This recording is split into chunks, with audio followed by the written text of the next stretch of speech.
Okay. So let's talk about the Alchemist new album that is with Mike and Wiki. From Rat King. Faith is a Rock. Now, the thing that I admire Alchemist the most for is that in the true spirit of how a great producer should do is that he takes rappers who you may not even be that much aware of and then makes you aware of them. Because he put out The Great Escape this year with Larry June, and I thought that was, such a great project. And you want to keep listening to more and more of Alchemist's full-length work.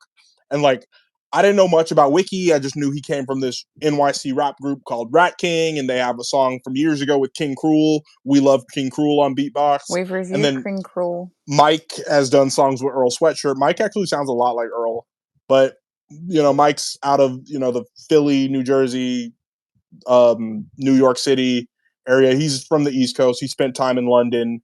And then Wiki, is a hardcore New York rapper. But those beats that are just so beautiful from Alchemist, it's just hard to identify one song when they all just sound like the sounds of ascending a giant building.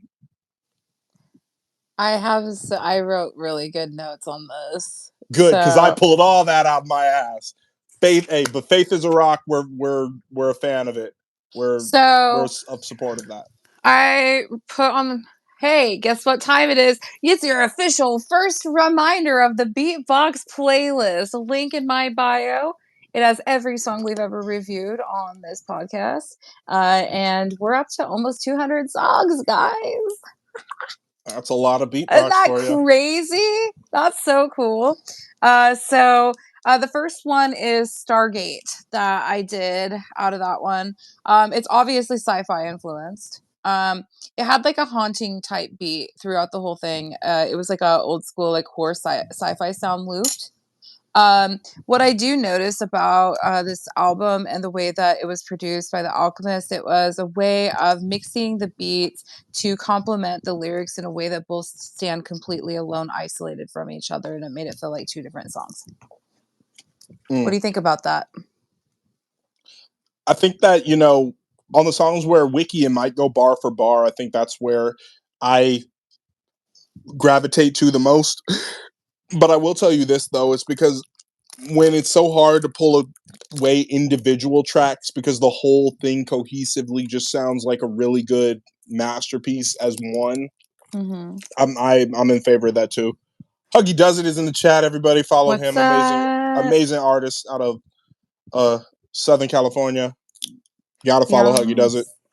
I think my favorite one that I listened to was Thug Anthem. I liked that unexpected elevator music beat. And then the first lyric says, "I'm big, I let my nuts hang." Yeah.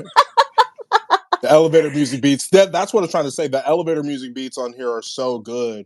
Well, and that's what I was saying is that the way that the Alchemist does it, it's in a way that they stand alone. The lyricism, you can still hear it, and it's not a normal listening experience where you hear it as a mixed thing. It's two different things that you're hearing. I'm just saying, if a project like this exists in 2023, how dare people say hip hop is dead? Yeah, well, I think it's a very weird take to say that any type of music is dead because it's all subjective and it always was. But I want all the independent artists, such as Huggy, for example, and not specifically him, but all of the, the people in the palm tree really to know that you need to get with a good producer, to put out a cohesive project. The Crown Prince Matt says he loves the Beatbox playlist, which makes my fucking heart happy. Yeah. Do you listen to it on your own time? Crown Prince. You guys, second shout out of the Beatbox playlist. Wait, guys, the playlist is in Foxy's bio. You can go like that. You can go share that. And you can I thought you were going to say history. It's in Foxy's box. It's in Foxy's cleavage. No, it's deep in there. There's 200 fucking songs, you guys. Yeah. Okay. So there's a history of every song we've included on here, so you guys can go back and see what you're missing, episode by episode. There's a lot of music to get hip to. Also, Scribble Jam was the other one that I reviewed too. Shout out to the battle raps of the 90s and early 2000s. Scribble Jam. Yeah. It's the Beatbox, baby.